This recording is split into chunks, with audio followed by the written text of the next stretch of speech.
How's everyone doing today? Watch display here. I wanted to start doing some reviews on why I sold certain watches.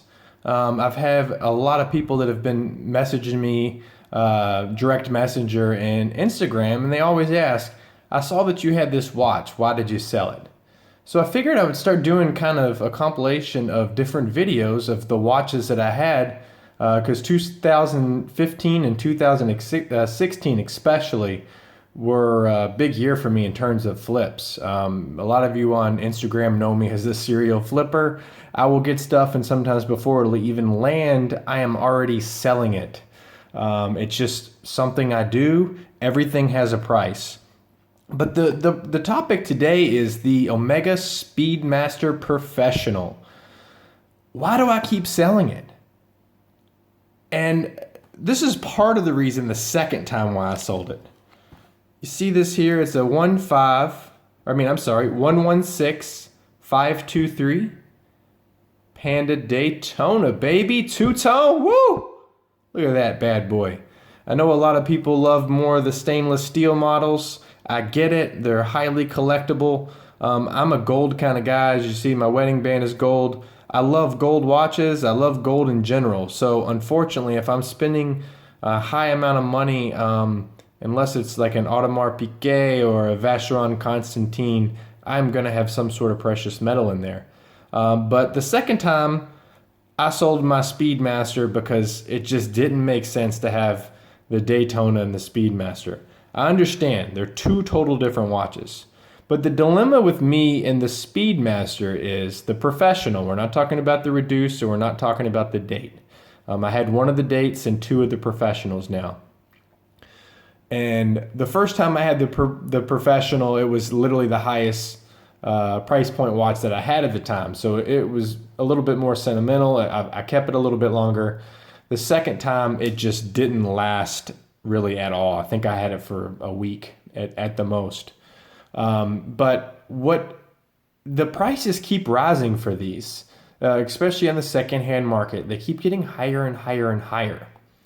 The Omega Speedmaster Professional is also a little bit large on my wrist. I'm starting to go with smaller watches. 38 millimeters is my sweet spot. This one, of course, is right around a 40, but it's very, very slender. So it wears especially with the bracelet sized properly, it just hugs the wrist. It fits underneath any dress shirt. And I know this isn't really necessarily a dress watch. It's not even anywhere close. It's a sport watch. But with the amount of gold and just how it just really kind of dresses the watch up a little bit compared to one of the stainless steel models. But let's get back to the Speedmaster. The prices are getting up there. Of course, you can buy them secondhand. You can get one head only. You can get one maybe that's been redialed in terms of, like a dial swap. You might be able to save some money because you can use that as one of your reasons why you'd like a better deal. But at the end of the day, you're creeping around the $3,000 range now for I forgot the exact reference of the new ones, but for the 357050 with the Azulite crystal. The Moon Watch, the man on the moon. That's my Archie voice. But yeah, it's an awesome watch. But at that price point, and this is just me, this is my personal opinion because I have had the watch. If I'm spending anywhere around $3,000, I am going to save up a little bit more and get the Zenith El Primero. I'm sorry, the Zenith El Primero just boxes the Speedmaster Professional out of the ring, back into the locker room. We're talking the iconic Zenith El Primero movement. It is just beautiful.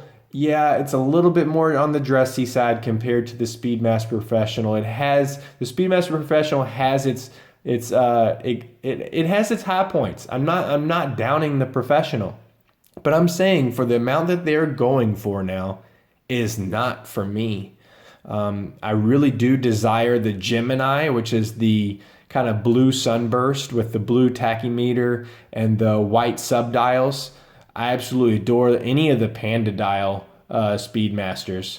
And I actually love the new black reverse Panda with all the lume on it.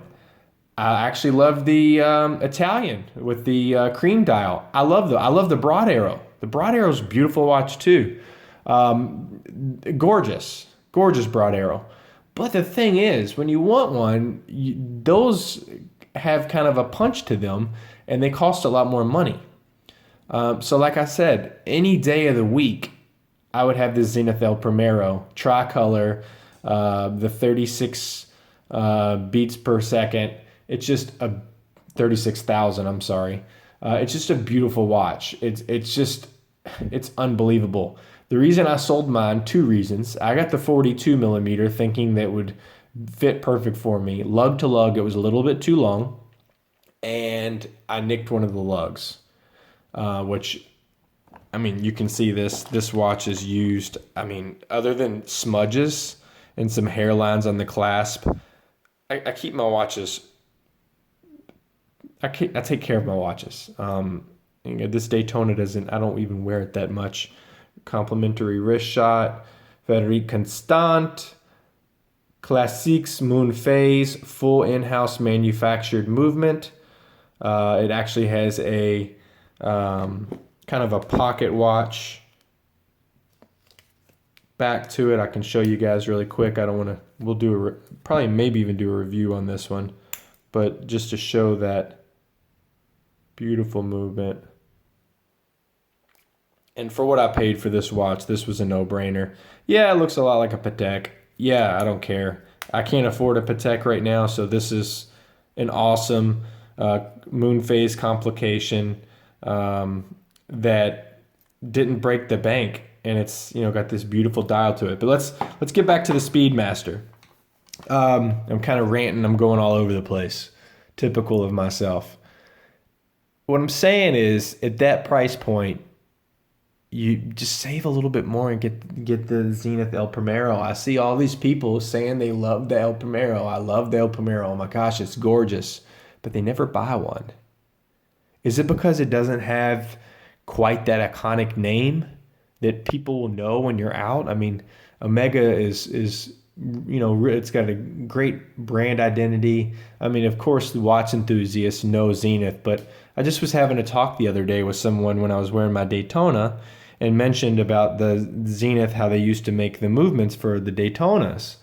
No idea who's the 6 gentlemen I were with. Not a single one knew who Zenith was, or even what the company. They thought it was like a TV company, which it used to be, like an electronics company of some sort. But is it because they don't have that crazy brand identity? Is it because you don't want to spend the extra, keep in mind, I got my 42 millimeter tricolor chronograph. I got it for brand new, sticker still on it. I think it was like a demo model of some sort. It did have a little bit of like where it looked like someone might have tried it on, but everything, full box and papers, $3,800 out the door. And going for some of these Speedmaster Professionals, $3,000 all day. Zenith El Primero. It's a beautiful watch. I wish I still had it right now to show how gorgeous it is, in my opinion, compared to the Speedmaster Professional.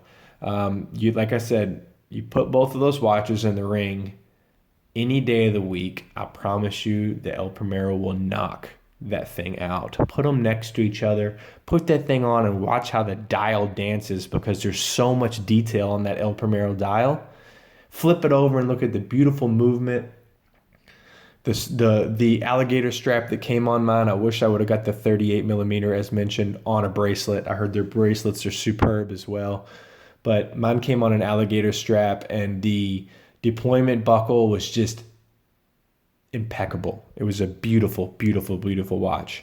But that's enough of my rant. That's my 2 cents. I highly doubt I'll ever get a Speedmaster Professional again. And if I do, it would be like my buddy Shawnee 007 on Instagram. He used to have the, I forgot, it starts with an M, Mikashi or something like that, special edition Panda. I love that watch. I adore it. If I ever saw one sub $3,000, I would highly consider it. But they're always packing such a high premium that I am no longer as interested. And I've even thought about doing redials before. Not redial in terms of refinishing the dial, but doing a dial swap, keeping the original dial. So if I ever was to sell it, I could give them the original dial with it.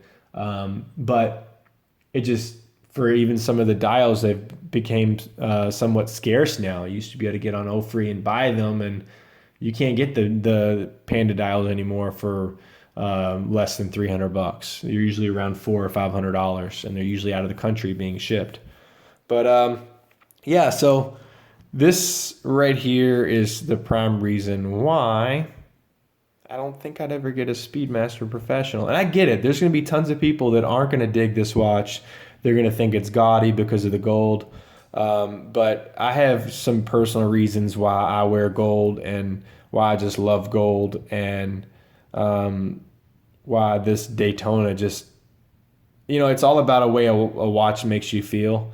And when I put this watch on, even with two-tone, it feels like I'm putting a $30,000 watch on. It just makes me feel wonderful. And that's what this hobby and collecting these types of watches, that's what it's all about. It's about how it makes you feel. And, I just don't get that feeling with the Speedmaster Professional.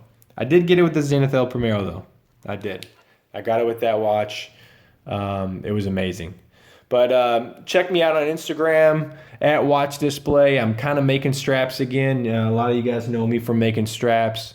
I'm somewhat making them. I'm not taking orders at the moment, but if you do want a specific one, reach out to me. If I get some free time, I'd love to make one for you. I just don't want to be bound to any orders at the moment. I've got a lot going on. Yeah, thanks for watching. Check me out at Watch Display.